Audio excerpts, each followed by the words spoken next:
Dear student, Assalamu alaikum. I am Mohammad Rafiq Patafi from Government Degree College, Latifabad, Hyderabad. मैं आज जो topic आज discuss करूँगा here वो है पोल्यूशन, आलूदगी। इस टॉपिक में जो आज मुझे डिस्कस करना है वो है पोल्यूशन है क्या, और पोल्यूशन के कितने टाइप्स हैं, और इसमें पोल्यूशन का एक पोर्शन जो नॉन मटेरियल पोल्यूशन है उसको हम डिस्कस करेंगे, ताकि पोल्यूशन भी समझ में आ जाए, उसके कितने टाइप्स हैं वो समझ में आ जाए। फिर उसके बाद जो पोल्यूशन है उसका एक पोर्शन जो नॉन मटेरियल पोल्यूशन है वो हम इस जगह पे डिस्कस करेंगे। बाकी जो दूसरा लार्ज पोर्शन है वो हम जो है नेक्स्ट टॉपिक के अंदर वो नेक्स्ट स्लाइड के अंदर या नेक्स्ट जो मेरी पीपीटीज होंगी उनके अंदर जो है आपको समझाऊंगा मैं। So let's start. Pollution word की जो मीनिंग है वो है आलूदगी, और पोल्यूशन जो है उसको हम कहते हैं कि ये माहौल के लिए एक ऐसी गंदगी है, एक ऐसी आलूदगी है जो इंसान के होने की वजह से हुई है। क्योंकि पोल्यूशन के लिए वर्ड भी हम यूज करते हैं कि this is poison for the environment. Pollution माहौल के लिए पॉइजन है। पोल्यूशन ऐसी गंदगी, आलूदगी है जो हम कहते हैं कि जो इंसान की वजह से जो फिजिकल, केमिकल और बायोलॉजिकल चेंजेस हैं, जो हवा में, जमीन पे, पानी के अंदर जो चेंजेस आ रही हैं, उसको हम नॉर्मली नाम देते हैं कि ये पोल्यूशन है। Pollution cause by man and observe by man. Pollution हमेशा करता भी इंसान है और ऑब्जर्व भी इंसान ही करता है, कोई और नहीं करता। कभी भी किसी गाय, भैंस, बकरी ने नहीं कहा कि वो पोल्यूशन हो रही है, आलूदगी हो रही है, गंदगी हो रही है, हम परेशान है। हमेशा इंसान ही जो है पोल्यूशन के लिहाज से परेशान है कि पोल्यूशन हो रही है, पोल्यूशन हो रही है, आलूदगी हो रही है। सो पोल्यूशन जो है ज्यादातर इंसान की वजह से, इंसान की आबादी जैसे जैसे बढ़ेगी, इंसान की जैसे पॉपुलेशन बढ़ेगी ऐसे पोल्यूशन बढ़ेगी। क्योंकि इंसान डिफॉरेस्ट्रेशन करेगा, इंसान इंडस्ट्रीज बनाएगा, इंसान जो है व्हीकल्स के लिहाज से काम करेगा, इंसान जो है ट्रांसपोर्टेशन, इंसान जो है ट्रेन के लिहाज से एरोप्लेन्स या डिफरेंट टाइप के जो गाड़ियां हैं या इंडस्ट्रीज हैं वो बनाई जा रही हैं, तो उनकी वजह से ज्यादातर पोल्यूशन हो रही है। जिन वजह से पोल्यूशन होती है, जो जो चीजें पोल्यूशन करती हैं, उन पोल्यूशन करने वाले सब्सटेंस को हम पार्टिकुलेट्स कहते हैं या पॉल्यूटेंट्स भी कहा जाता है। Pollution causing substances known as a pollutants और we can say the particulates. जैसे कार्बन डाइऑक्साइड हो गया, कार्बन मोनोऑक्साइड हो गया, सल्फर ऑक्साइड हो गया, डस्ट पार्टिकल्स हो गए, या रेडिएशंस हो गए, या जो है इजाफी आवाज हो गया।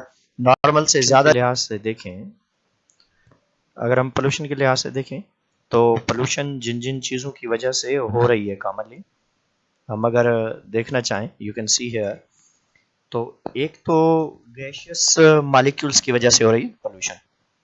गैशियस मॉलिक्यूल की वजह से carbon dioxide, carbon monoxide, sulphur oxide, dust जो है कार्बन डाइऑक्साइड हो गया, या ऐसे तमाम मॉलिक्यूल्स जो गैस में मौजूद होती हैं, एयर में मौजूद होती हैं, एटमॉस्फेयर में मौजूद। और दूसरे हैं पार्टिकुलेट्स। पार्टिकुलेट्स जैसे सूट है, मीन्स कोई चीज जल जाती है, उसका मटेरियल गंद होता है, जैसे रख या राख हम कहते हैं जिसको। टोबैको स्मोक है, या जस्ट डिफॉरेस्टेशन की वजह से निकलने वाला स्मोक है, ऑयल स्मोक होते हैं, फ्लाई एश होता है, या सीमेंट। ये तमाम चीजें जो हैं किसको हम कहते हैं कि these are the particulates specially due to the contaminations की वजह से होते हैं, कंटामिनेंट्स हैं ये।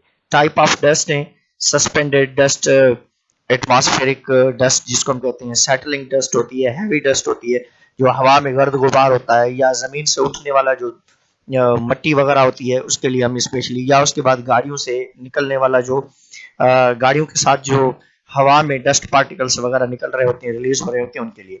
Biological contamination, that is the virus, cat allergies या पेट एलर्जीज भी आप कह सकते हैं, बैक्टीरिया कह सकते हैं, हाउस डस्ट माइट एलर्जीज भी कह सकते हैं, मोल्ड या पोलन ग्रेन्स हैं।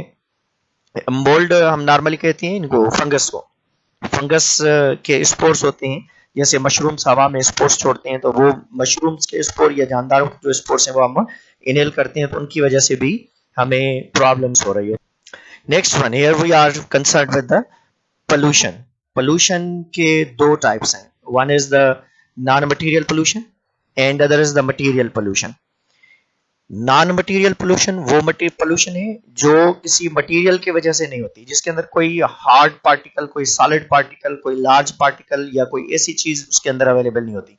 And we will discuss here the non material. Just material pollution वो है जिसके अंदर बड़े बड़े पार्टिकल्स हों या लार्ज मॉलिक्यूल्स हों, लार्ज पार्टिकल्स हों, या उसके बाद कोई ना कोई पार्टिकल जैसे carbon dioxide, carbon monoxide, sulphur oxide, dust particle या ऐसी तमाम चीजें पाई जाती हैं।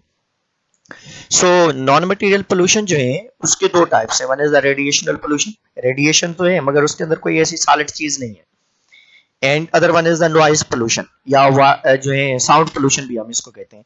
Other one is the air pollution for the material pollution and other is the water pollution. Next one is the land pollution. So non material में radiational noise pollution, material में air pollution, water pollution और land pollution आ जाता है। हम non material discuss करेंगे। Air pollution में पहली जो चीज है वो है रेडिएशन। रेडिएशंस जो है वो सनलाइट से हो या उसके बाद एक्सरेज से हो या उसके बाद जो आप नॉर्मली लेजर या बहुत सारी चीजें आप यूटिलाइज कर रहे हैं या यूज कर रहे हैं वहां से ये रेडिएशंस हैं। तो इनके लिए हम अल्ट्रावायलेट रेडिएशंस कहते हैं, आयोनाइजिंग रेडिएशंस कहते हैं, रेडियो एक्टिव रेडिएशंस कहते हैं, आइसोटोपिक एलिमेंट्स होते हैं ये, उनसे रेडिएशन से। सो सबसे ज्यादा खतरनाक रेडिएशंस जो माने जाते हैं जो इन्वायरमेंट के लिए वो आयोनाइजिंग रेडिएशंस हैं। ये आयोनाइजिंग रेडिएशंस वो होते हैं जो हमारी बॉडी के ऊपर अगर लगते हैं तो हमारे जिस्म में, हमारी बॉडी में जो है म्यूटेशन करवाते हैं, जेनेटिकल मटेरियल में तब्दीली लाते हैं, जेनेटिकल मटेरियल में। सो नॉर्मली आपने देखा होगा कि कहा जा रहा है कि आजकल रेडिएशन तो बढ़ रही हैं, 5G का भी एक रोल जो है कहा जा रहा है कि इस कोरोना वायरस के अंदर है। ये क्यों है? क्योंकि इन रेडिएशन की वजह से वायरस के जेनेटिकल मटेरियल में चेंज आई है, तब जाकर ये डेंजरस बना है। पहले इतना फ्लू वायरसेस जो है डेंजरस नहीं थे। अब डेंजरस क्यों है? क्योंकि उसके डीएनए में चेंज आ गई है। अब ऐसी चेंज आई है कि वो खतरनाक हो गया, और भी ज्यादा खतरनाक हो गया। एटॉमिक एक्सप्लोजन है, जैसे बम्बार्डमेंट हो रही है अफगानिस्तान में, इराक में, या उसके बाद जो है डिफरेंट जो कंट्रीज हैं उनके अंदर, या पाकिस्तान ने खुद ने बहुत सारे जो है तजुर्बात किए हैं इन रेडिएशंस के लिहाज से। तो आप देख सकते हैं some isotopic emit gamma radiation that are very dangerous to damage the tissues that may cause the cancer. So you can see here that are the radioactive radiations emitting environmental conditions, or we can say this is a pollution. ये मैंने एक छोटी सी चीजें कुछ दिखाई हैं जो ज्यादातर एक्सरेज, अल्ट्रासाउंड या डिफरेंट टाइप की चीजें जो हम ज्यादातर यूज कर रहे होते हैं, जिनका हमें पता नहीं होता। मीन्स एक मरतबा, दो मरतबा या नॉर्मली हम यूज करें तो ठीक है, मगर हम बार बार यूज करते हैं ना उनको, तो बार बार फजूल में अगर जरूरत भी नहीं है, आप अगर रेडिएशंस को यूज कर रहे हैं तो उसकी वजह से कोई ना कोई हालात या conditions. So next is the noise pollution. Noise pollution आवाज की वजह से होता है। ये जब से हजरत इंसान हम कहते हैं कि इसकी आबादी बढ़ी है, तब से इन्वायरमेंट को तबाह कर दिया, इसने नेचुरल ब्यूटी को तबाह कर दिया। क्योंकि नेचुरल इन्वायरमेंट में प्लांट्स ज्यादा हुआ करते थे या डिफॉरेस्टेशन इतनी नहीं होती, तो फिर ये बहुत सारी चीजें जो हमारे लिए बेनिफिशियल है। अब नॉइज पोल्यूशन कैसे देखें कि आवाज के लिहाज से आप लाउड स्पीकर यूज कर रहे हैं, आवाज के लिहाज से आप व्हीकल्स को देखें, आवाज के लिहाज से ट्रेन को देखें, आवाज के लिहाज से मसाजिद में या गिरजाघर में या डिफरेंट टाइप के ऐसे जो हमारे मजहबी मकामात होते हैं, या फिर मेले देखें, लाल शहबाज का मेला होता है, आप जाएं तो सही पता चलेगा कि कितनी आवाज, कितनी शोर है।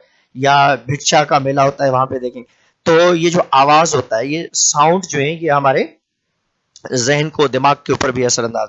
तो आवाज के लिए हम कहते हैं कि 80 डेसिबल से अगर ज्यादा आवाज है तो that is included into the noise pollution. अगर 80 डेसिबल से कम है तो ये नॉइज पोल्यूशन में नहीं आता, क्योंकि नॉर्मल आवाज होता है। सो घर में भी हमें ज्यादातर नॉर्मल टोन में बोलना चाहिए ताकि हालात घर के भी बेहतर रहें और आपस में भी हम एडजस्ट कर सकें। So noise pollution is very dangerous.